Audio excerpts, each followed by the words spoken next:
Baik, Assalamualaikum warahmatullahi wabarakatuh. Nama saya Muhammad A'la Maududi, biasa dipanggil A'la. Jadi pada pertemuan sebelumnya atau pembelajaran sebelumnya kita telah pelajari apa itu select. Jadi kita udah tahu ya gimana itu memilih suatu kolom atau semua kolom atau beberapa kolom aja dari suatu tabel pada suatu database. Nah, sekarang kita akan coba belajar apa itu alias. Jadi eh, kita pertama buka dulu SQL servernya. Bagi yang belum buka, kita buka SQL Server Management Studio. Nah, kita konekin dulu seperti biasanya. Kemudian kita buat query baru, atau juga bisa kita buka query sebelumnya di open file. Nah, ini kalau misalnya buat query baru kayak gini. Nah, jangan lupa juga di sini database-nya kita setting ke Northwind, karena kita example database yang kita gunakan itu Northwind kayak gini ya. Terus kita bisa lihat juga di sini Northwind-nya. Nah, isi tabel-tabelnya ada di sini, kelihatan. Nah, gini. Jadi kita coba dulu tampilkan ya. Kalau kita mau pakai aliasnya, kita tampilkan dulu semua kolom dari salah satu tabel ya. Jadi misalkan kita mau pakai tabel employees. Jadi kita pertama select all from employees, kita execute. Nah, kita kelihatan kayak gini. Terus kita coba tampilin beberapa aja dengan pakai alias. Jadi misalnya kita mau pakai first name. Jadi misalnya kita pakai first name.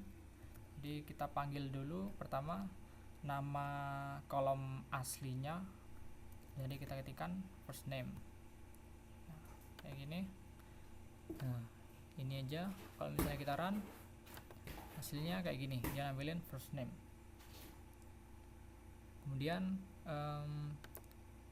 gunain aliasnya itu kayak gini. Jadi setelah nama kolom asli, nah kita tambahkan as. Kemudian nama baru dari kolom tersebut yang kita inginkan.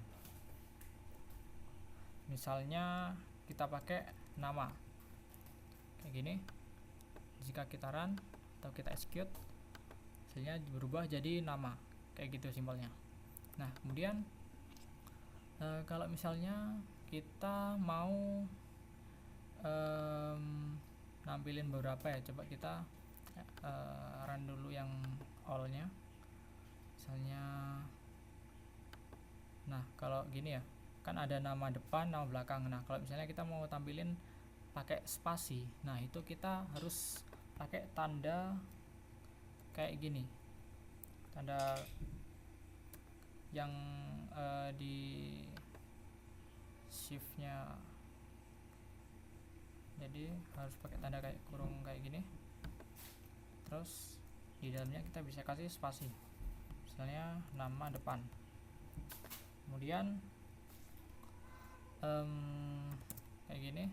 Terus misalnya pakai last name as nama belakang. Kemudian mungkin kita mau tambahkan lagi birth date, mungkin as tanggal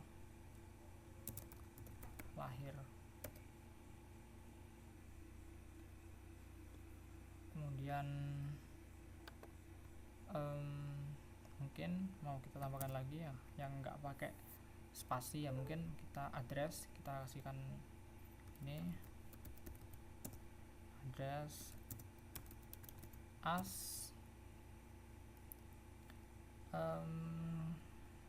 alamat. Nah, kayak gini. Huruf besar huruf kecil sama aja ya, cuman gimana penampilannya aja gitu. Kayak ini juga sama aja kayak gini. Nah, kalau kita tampilin kayak gini, dia namanya akan berubah sesuai dengan aliasnya yang kita buat tadi. Nah, kayak gini.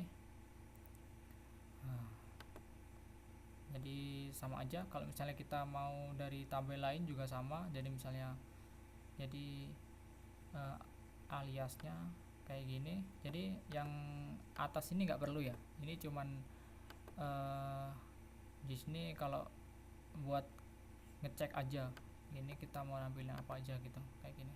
Kalau di execute kan hasilnya kayak gini. Jadi kalau misalnya kita mau nampilin supplier misalnya, nah kita di sini kalau misalnya ngecek ya sama aja,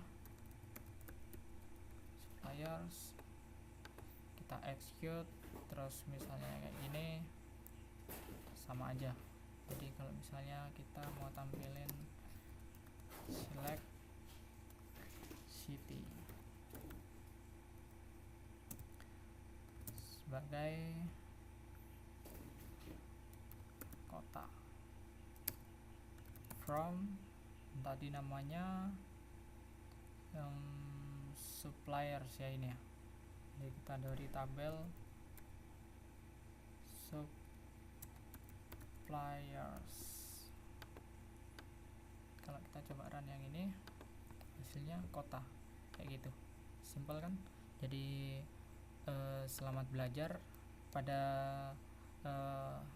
tutorial atau pembelajaran kali ini kita akhiri di sini aja. Berikutnya kita akan belajar tentang penggabungan.